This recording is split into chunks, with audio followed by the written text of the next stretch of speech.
I know this teacher, amazing, amazing mechanech. He's actually a professional tutor, does an unbelievable job with the kids. And one time he got approached by a bakery store near his school that had two kids dressed in their school uniform stealing pushkas from their store. And they became very concerned.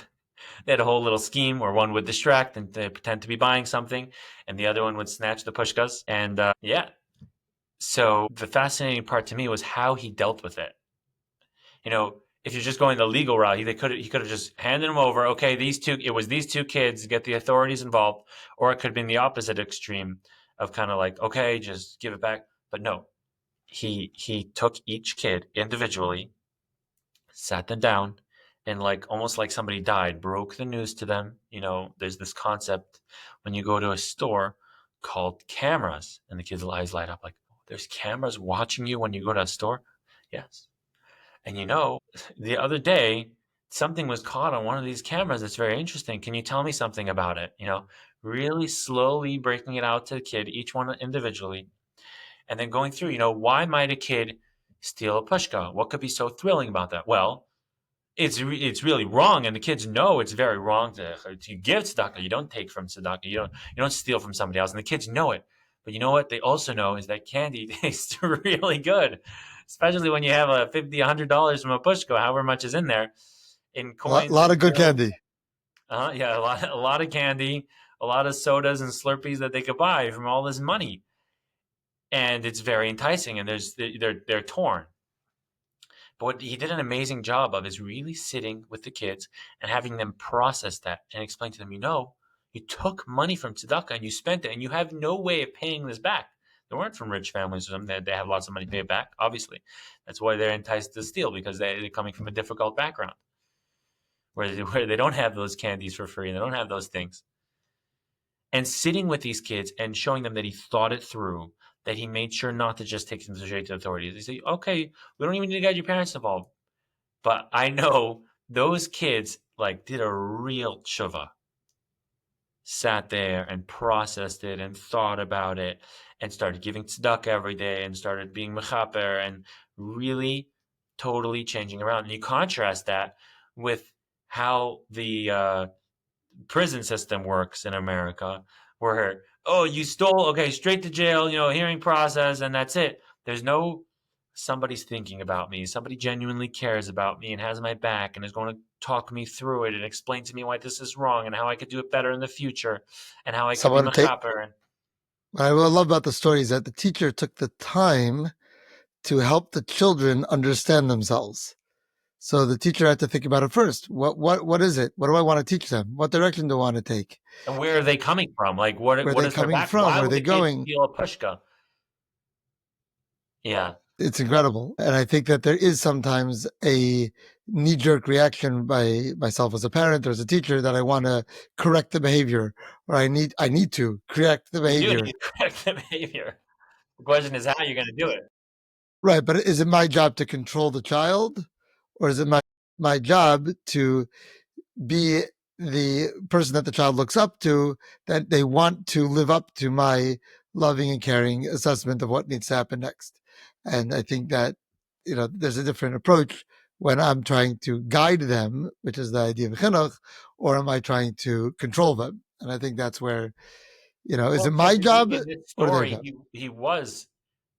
he was controlling these kids to a degree, as much as you can physically control a human being by explaining to them there are cameras, people find out, you will get caught, and you will get in massive trouble. This is not something to take, and he's showing with absolute certainty, under no conditions is this okay. Not backing off and like, it's not so bad. I understand you. No, no, no. In no way is this not. This is a horrible situation that you did, and you need to be mechaper for it, and you need to atone for it because what you did is wrong. It is not okay. Not shying back from it. Yeah, of course, you can't control a kid, obviously, but you can really help them process it to such an extent where chazaka l'tamulish ina chezaris rekam, where you really put in effort, it's gonna show you proceeds from it.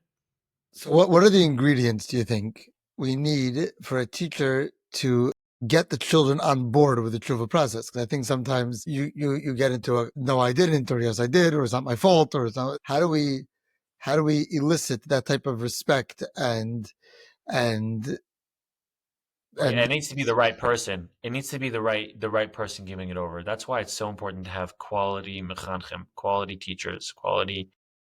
but quality is developed also. In other words, I wasn't always as good at what I'm doing as I am now, and I hope to get better.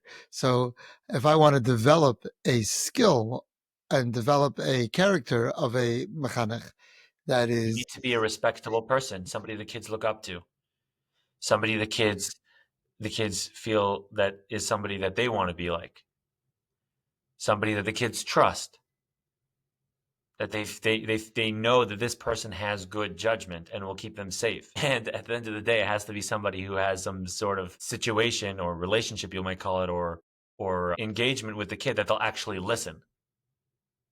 so. The Friedrich Rebbe uses the words ava v'chiba, which is a fascinating double language.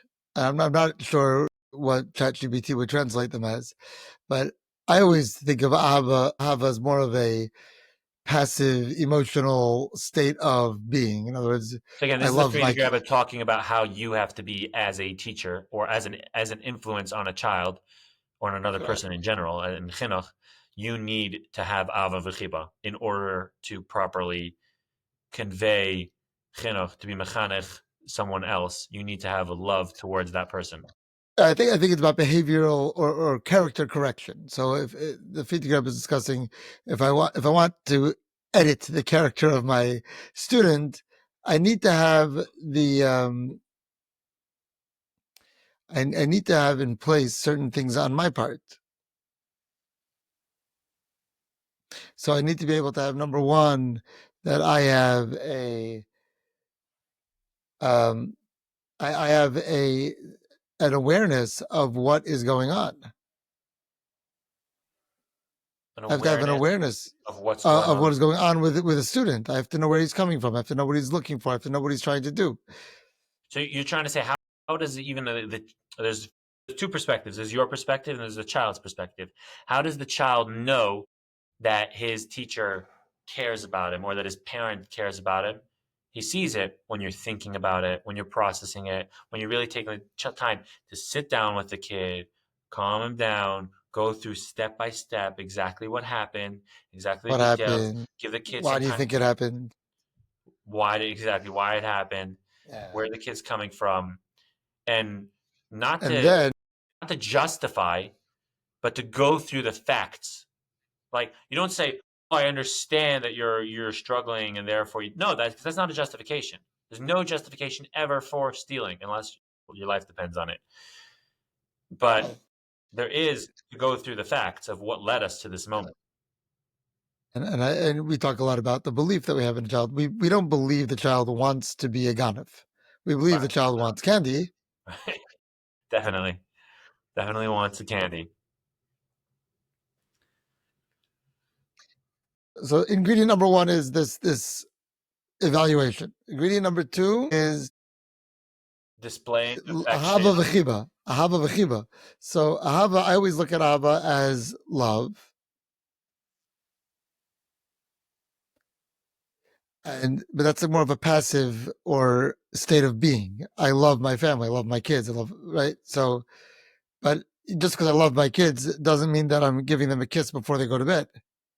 That I look at as chiba. In other words, what I'm for me at least. I don't know how that's how I see it. So it's not enough. Of course, every teacher loves their kids to an extent. They show up every day to work. Hopefully, they hate them. Then we're in real trouble. But I think every parent loves their kids. But does every child know that they like? How do I always in camp staff training I always do this? How do your campers know that you care about them? Yeah. Well, one way is then they see you thinking about them and really processing it and take, when you get a note from your teacher or he engages with you and takes the time to speak to you. Every person is going to have different ways to do that. There's many different tools to display thought and care for someone else. And there's, the 5 languages of love, like many different ways to display that, and each child is going to relate to it in a different way. But the point is that you're only going to really get through to somebody else if they see that you really care about them. At a basic level, I love that we try to always have 5 times as more positive conversations than negative conversations. Yeah, that's This is from an example. yeah. To try to keep the positive going more, but that's If the only time I ever speak to the child, the only time I ever sit down with the child at a table is when he's in trouble. So then, do I really love him, or do I just but right? it's also the way you deal with it. There's my father was telling me about a shliach who told him, when we're introducing things to non-from people, we're trying to teach them about the beauty of Yiddishkeit, not all the things that you're not allowed to do. And he told them, so what are the beauty of Yiddishkeit? Things like Shabbos and kosher and Taras Mishpacha, all these beautiful things. He said, wait a minute, all three of those things that you just listed are loisase. They're all things that you shouldn't do. What did you do? You packaged Shabbos of don't use your phone. You packaged it to a beautiful day with your family. You packaged kashrus as keeping your body pure and special and holy. You packaged taras mishpacha as treasuring your family and your marriage. You're taking the negativity and really processing it to that it should be in a way of love. And it's the same thing when a child is doing something wrong. When you're teaching kids to line up, even at the basic level, or sit in their desk and sit in their seat in class, you could do exactly the same thing and package it as like, hey, that's not right. You're supposed to be in line. Go to the principal's office right now, or you're going to stay in with me by break. Or it's like a big smile. It's like, hey, let's try that again and do it properly this time. In fact, everyone, I'd like to point out this and this kid who maybe did it right in the right circumstance. You could really use praise of another kid in order to package it correctly. And each teacher, each person is going to have their own method of packaging that loisase of no, that's not what we're doing right now, to repackage it in a way that the child feels loved and cared for and thought about. And it's not just, you read that wrong. Hey, I back in got the you. day, the teacher, my father sat with his teacher, with his tutor, and he would read Hebrew, and every time he got a letter wrong, whacked his fingers, and he comes out of Hebrew lessons, and his knuckles are bleeding. That's one way to do it. Or another way to do it is just repackage the same correction as you read the first 3 words great. Now they're going to get this word accurate. We're going to make sure you're going to get every single word accurate. And you repackage that and make As it you can. exciting. And you put the honey on and you put the circumstances and everything. And you make it so beautiful and so wonderful. Something that is very restrictive. Learning how to read is very restrictive. You got to read it this way and not that way. But you can make it beautiful. You can make it wonderful. And celebrate the success. And it can be very uplifting. But the point is that we have to coming across with this love. I think that there is a need for us as parents and mechanchim and people to really know that we could say anything in a loving way. Right. Yeah. Anything. And we could listen with love. Yeah, my mother says that one time it was Friday night, and she fell asleep on her grandparents' bed. And at the Shabbos meal, they used to go always to the Shabbos meal by their Rabbi and Zadie, and they needed to go already. It was time. It was time to leave, and she was laying there, and she didn't want to get up. So first, her mother comes and says, "Okay, come, we're gonna go home now." And she's standing there, and she said the whole time she was thinking, "I hope they don't get Zadie to come get me." So why? Because if Zadie comes, then I have to listen. And it wasn't like a negative thing. It was the most loving Zadie. But Zadie asks, I know, can't not. And of course, they brought Zadie eventually. And her Zadie said, "Oh, it's time to go home." And she, like, such a loving way. She had no choice but to listen. Because she knows Zadie loves her and cares for her and does everything, you know, in such a kind and caring way that she just has no choice but to listen. She had a choice, but she didn't have a choice because her Zadie loves her so much. Thinking back to my childhood, there's teachers that I liked and teachers I didn't like. So if a teacher that I didn't like would say, guys, we need to be quiet, I had this internal eye roll and response, right? Even if I would be quiet, even if I would choose to be quiet. And if the teachers that I liked would say the exact same words in the exact same tone, guys, we need to be quiet, I would get mad at the kids who weren't being quiet, right? Yeah, exactly. I'm on their team. There is a really, you said it before, I looked up to the teachers that I knew had my best interest in mind. I looked up to teachers that I knew loved me. I look up to the teachers that I knew are taking the time when I mess up to listen to me, understand me, and direct me, and wanted me to be better. I think And it even wasn't the just that. caring thing is only part of it as well. There is also an element of being a lamdan, being somebody who's self-respecting and walks with a certain dignity, who treats themselves to a certain And their degree with classroom, respect, and their classroom and their classroom, that it should be neat and organized and run smoothly and properly, and systems, self-respecting, meaning no, I don't allow other people to talk over me. When I'm talking, the classroom is quiet. There's a certain degree of self-respect that you want to be uplifted, and that the kids should look up to you. It shouldn't just be, yeah, okay, everyone, we're working together. No, no, no. It's the teacher in the front. This is the person that the kids need to look up to, need to lift above everyone else to certain degrees. It's in the front. The Rambam describes a semicircle with the teacher in the front. That's it. Everyone facing him. is I like to look at classroom rules as a red light, and I'll explain why this is connected in a second. I like to look at classroom rules as a red light. When I drive to school, red lights get in the way. They actually make me late. They're not good for me. It's a bad rule for me. For me, red lights are annoying. I don't like them, and they're in the way. However, since there's a family of drivers or community of drivers, so therefore we need to have red lights in order for me to get to school safely. So I understand and obey red lights and green lights. So a lot of times when a kid in my class is I need to go to the bathroom. So I smile. I say, look, if you were the only student in my class, I'll let you go to the bathroom whenever you want. But since right now there's a class here, if you go to the bathroom now, you're gonna miss this explanation. Another kid's gonna need to go. We're never gonna be able to get through the Gemara. You need to have a flow of the Gemara. So I'm going to ask that there's no bathroom breaks during this next 6 minutes. We're gonna learn these lines. We're gonna get this concept straight and clear, and then as soon as your notes are written, you can take your bathroom break. This is a red light. It doesn't work for you. It's actually bad for you. It's going to be uncomfortable and annoying and frustrating, but it needs to happen now because we're part of a class.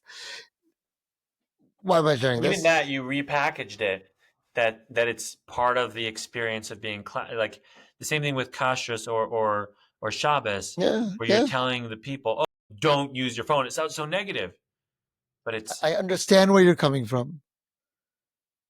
You need to go to the bathroom, and it's not convenient right now. I love you too much to let you fail this class. I'm not going to let you miss the Gemara. I'm not going to let the class miss the Gemara. And this is how we're going to get there. And you can go when the right time is. when we're done, then you'll go. Yeah. Yeah, but I'm saying, but the idea that I'm on your team, I'm not. I get you. I'm on your team. And once obviously, I don't. By this point, I can just say the words red light. Everyone knows what I'm talking about. Can I go to the bathroom now? I'm sorry. Wait. Let's finish the next few lines. Red light. But the kids also see you thinking about them and thinking of how they're doing in the class, and they recognize that you put thought into when he's going to go to the bathroom and to how severe it is. Like, really, if he knows to go badly, then he's going to go. Exactly. And we want that. Yeah. And children do need to feel safe. They need to know that you're the. Like you said, I like that. Like they want to know who's in charge of the classroom, and if it's them, it's not. It's not comfortable. No kid likes that. Yeah, everyone wants a leader, a real leader. I remember I used to go to speak in Montreal at this really nice show filled with beautiful Moroccan Jews, and I would speak gentle and soft and like nice, sweet Tibetan. And one week somebody came over to me and said, when you speak, don't speak gentle.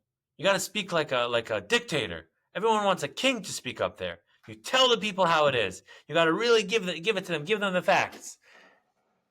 And I thought about it, I'm like, wait a minute. I'm this 17-year-old kid coming to speak to middle-aged men and older and give them some divrei Torah.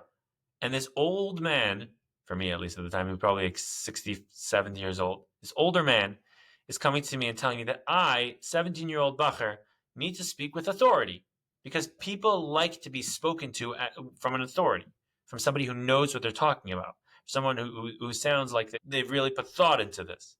That's what people enjoy. Nobody wants to hear you, maybe, a nice thought that you might think in a gentle, soft voice.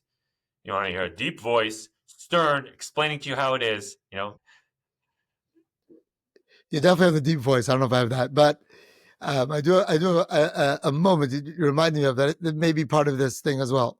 I once spoke to about 450, 500 high school girls about camp in Beis Rivka's shul.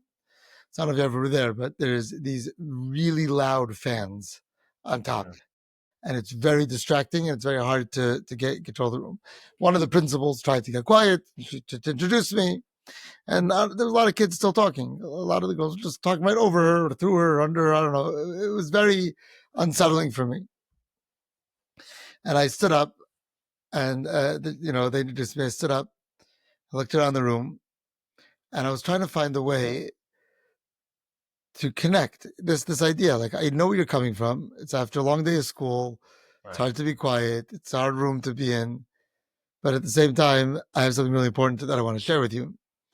And what came out of my mouth is something that I use all the time now. I said, just any of you that are sitting in the back 3 rows, that's where I'm going to take all of my volunteers from. So if you didn't mean to volunteer, that's okay. Please move up. Whoever's in the back 3 rows, that's where the volunteers are going to come from. And there was like this nervous, everybody moved up. It was immediately easier to hear. Nobody But moved back. Nobody wanted to be your volunteer, Rabbi Zalmy? they just stayed there because, and I did it. And immediately I needed a volunteer because I said it. So I asked for a volunteer to name your whatever it was. But the point is that just taking that moment of, I don't need to yell at you to get you to be quiet. I don't need to assert myself necessarily in a mean way or in But you a, did assert yourself. You right away but took in a way, control over the but I was room. on there, but I did it in a way that I'm on your team. I think there might be Packaged some it. people who had a misunderstanding. Right. You packaged it in such a way that it's not me versus you. It's us together. And in a humor, you used a little bit of humor, which is smart And, and and tactful. also, and also, I know you sat in the back because you're not interested. So I just happens to be that in my room, the people in the back are the most interested. So I'm on your team. I get you. Right. Right. Yeah, I'm surprised that was more spur of the moment because it's so smart. I believe that, as you know, a Hashem lot of times sometimes. Hashem sends you Yeah, the right thing in the right time. exactly. The right thing to say at the right time. When Another, you're another. pressed, that's how you come up with the best ideas. When you're pressed for it, you really need it.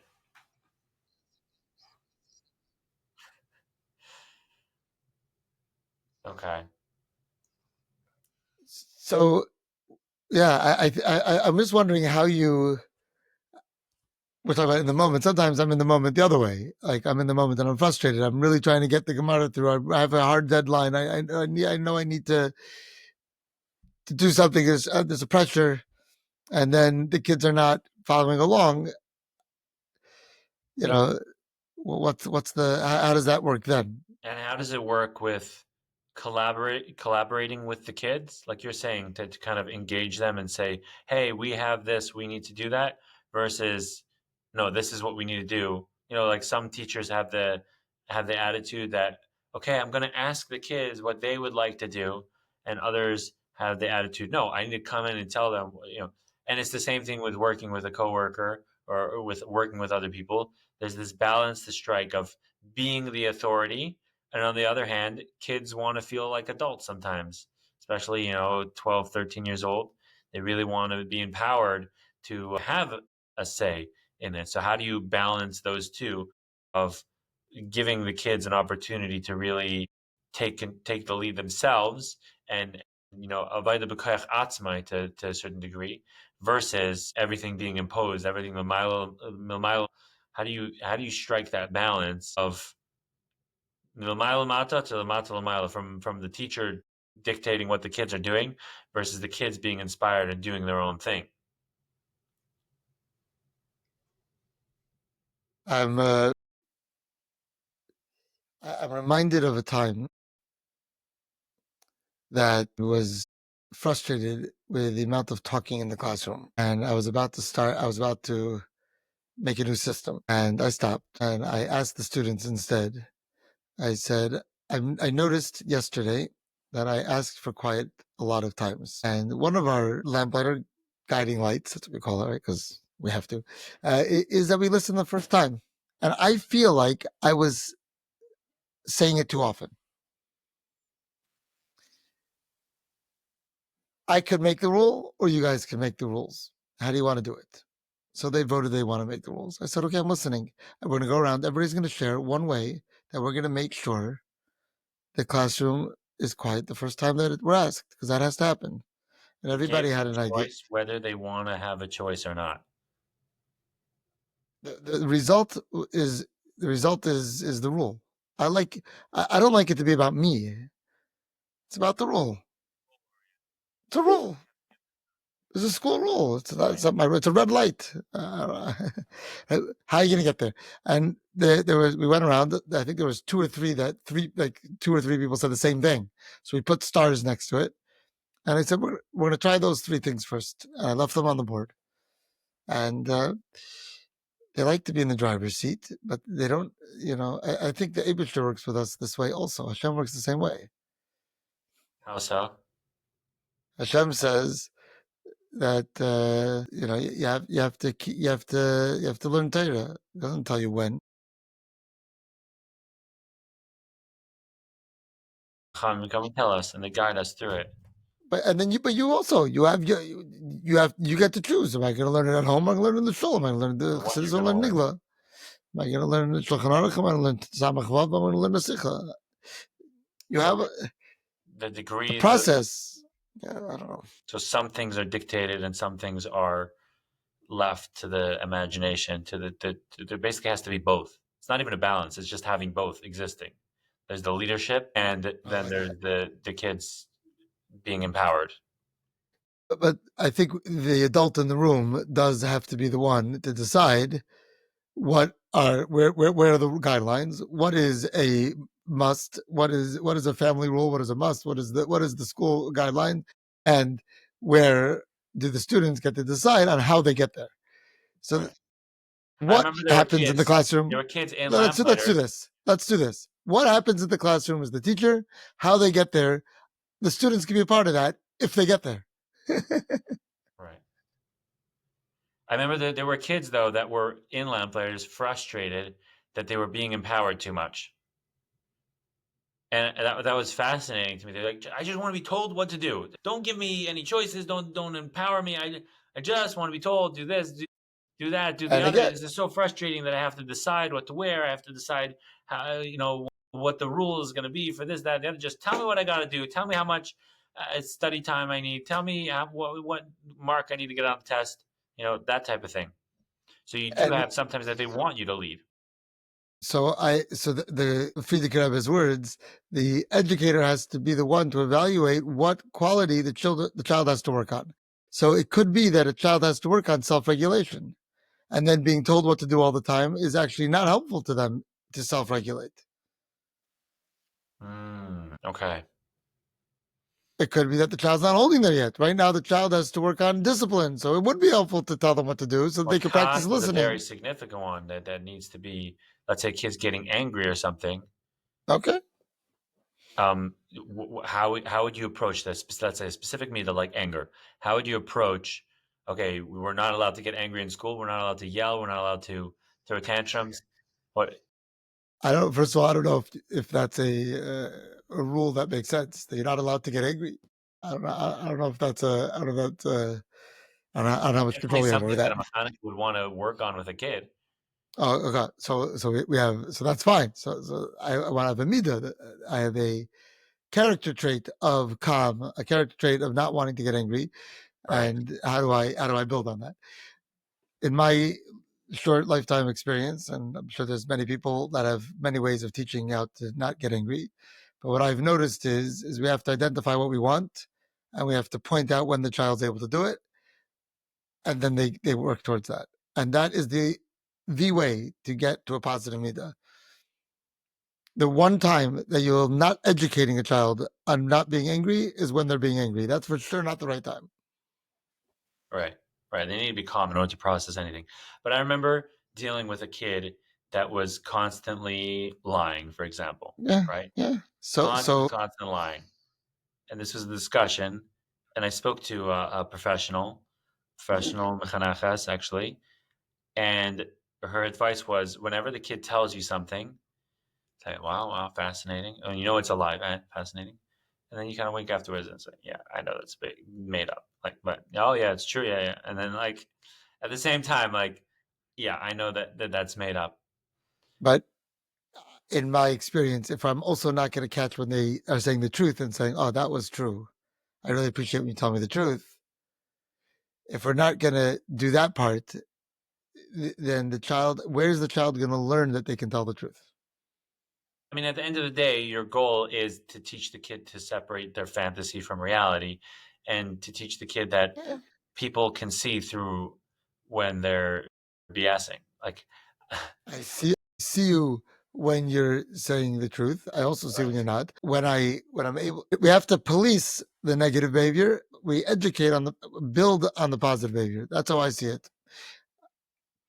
And what I've noticed in my kids, and I you're don't know if I showing the told this. kid that they have that midah already to a degree, and you're just letting it shine and bringing it out Yeah, already and saying, yeah. you are a truthful person. You know, you know how to tell the truth. There's a mimer that You have Rabbi. this thing that, you like hacking a Chinuch and you want to really insist that this is the truth, but I know it's There's a not the truth. mimer that Rabbi. There's a mimer that Rabbi. Tavshin Yud Gimel Kisavei Alaretz. It's a very complicated mimer. The Rabbi says there that a mashal. He's using this as a mashal for Hashem, that we call Hashem certain names, but we don't exactly know what that means. Hagadol. What do we mean when we call Hashem Gadol? He says why we do it. So he explains like this: there could be a person that is totally not a chastan. He's not a kind person, and the Rebbe says not even in a hidden talent. Sometimes you put a kid in front of a piano and he develops this. And the Rebbe says that you could take this and by calling him kind, by describing him as kind, you can bring out kindness in him, because ultimately we all have that in our neshama. Deep, deep, deep, deep, deep down for some people, right? The Rebbe says it could even be not even in a hidden quality. You Right. can't even bring it out. Not a hidden quality. It is there somehow. Kayach hayuli is the Hebrew term. I don't know how to Right. translate it in English. Potential energy, something like that. Wow.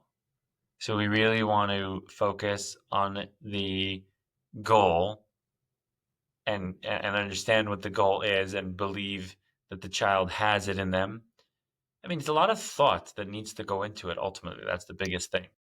I think that's the secret.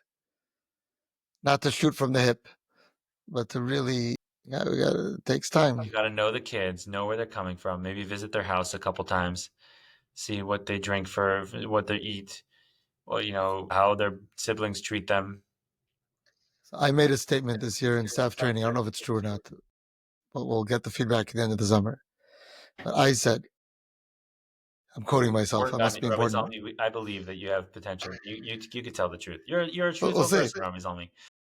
We'll see. So this is what I said. I said, if you have a camper and you know the names of all of that camper's siblings, and you know two hobbies that they enjoy, that camper will not be a problem for you in your bunk.